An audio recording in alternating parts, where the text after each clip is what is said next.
Hi, I'm Sharon Bill. Welcome to my Theory Tuition series where I'll lead you step by step through each of the ABRSM Theory grades. There are lots of resources available to help you on my website. If you visit sharonbill.com, you'll find some free PDF information sheets. They're available in US letter or A4 and they accompany each step of this series.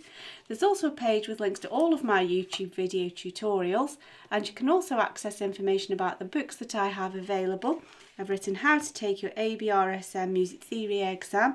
It's an exam technique guide and it's full of tips and techniques on how to best prepare for your exam and how to make the best use of the time in the exam room when you're working through your exam paper. So if you visit sharonbill.com, you'll find it's all there. If you can give me a like, that'd be really great, and subscribe to my channel to keep updated. There's lots more to come.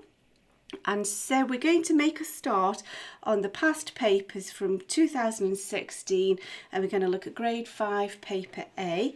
So if you'll open your booklet, and we'll make a start on this first page, question 1.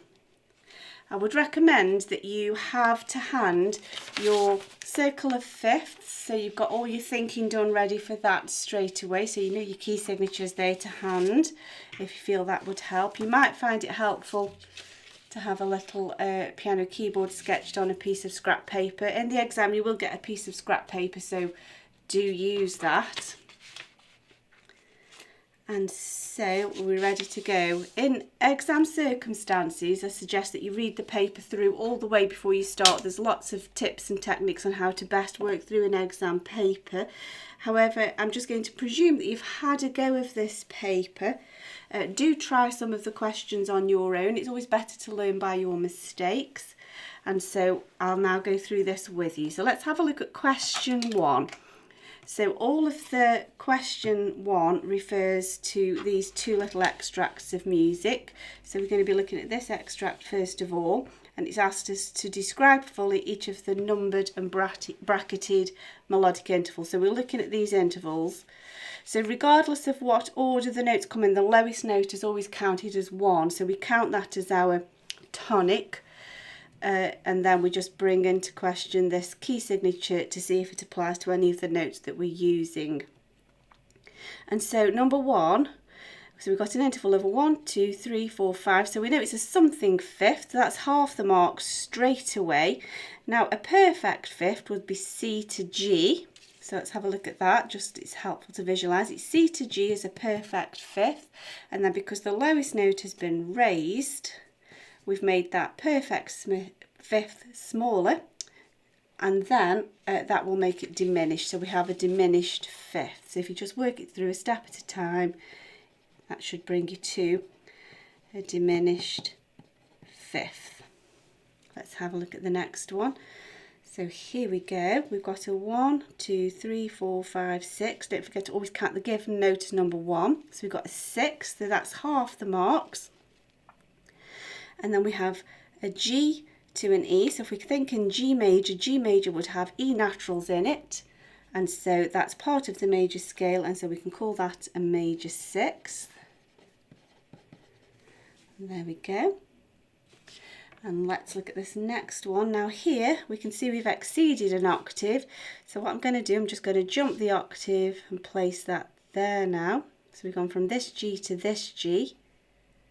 And we've got a 1, 2, 3, fourth. We've got a compound fourth.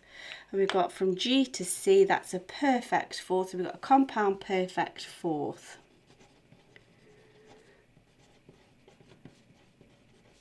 Alternatively, you could call that a perfect 11th if you wanted to just count the whole octave plus.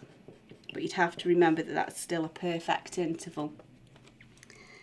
There we go then. Let's move on.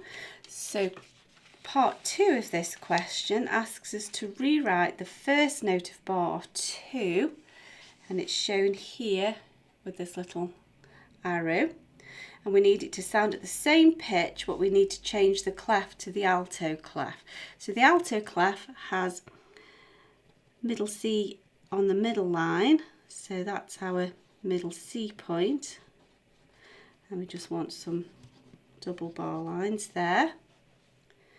And then we need the key signature. So if that's C, the key signature will be one step below. There's the B flat. So we have to remember the key signature and the new clef. And so let's have a look which note we've got here. So keep middle C as your anchor point. And so we know we've got the C, D, E, F, G above middle C. So here's middle C. We need to count C, D, E, F, G. Takes us to here. And there's our answer. So just be careful you don't get the wrong octave there. Let's press on to question 2. Well, sorry, question 1B, the second part of the question. So we need to describe these chords and we need to show which chord and which inversion or root position it is. We need to identify the bass notes. It tells us that the key is A major, so actually that's all the thinking done for us. So we need to be choosing between chords 1, 2, 4 and 5. So let's work up the scale. So A is 1, B is 2, C is 3, we're not using that one. So then we want D is 4, E is 5. Now we need to work out the triads based on the first, the third and the fifth. If you find that difficult to do, you can always just visualise first, third, fifth, like that. So we've got A, C, E, B, D, F, D, F, A, E, G, B. And then we want A, B, C. That's our root position, first and second inversion. So that's all the thinking done really. And now we just need to describe what we see. So in chord A we have a D, an A and an F. So it's going to be a chord 4. But notice that the D is in the bass. And so we can call it just chord 4 or 4A, showing that it's in root position. Let's have a look at the next one. So we have a D in the bass again, D, D, F, B. The key signature takes care of all the accidentals and the to make it the right notes for A major, so we don't need to worry about those. So we've got D, D, F, B, and so that's a chord 2 with D, F and B.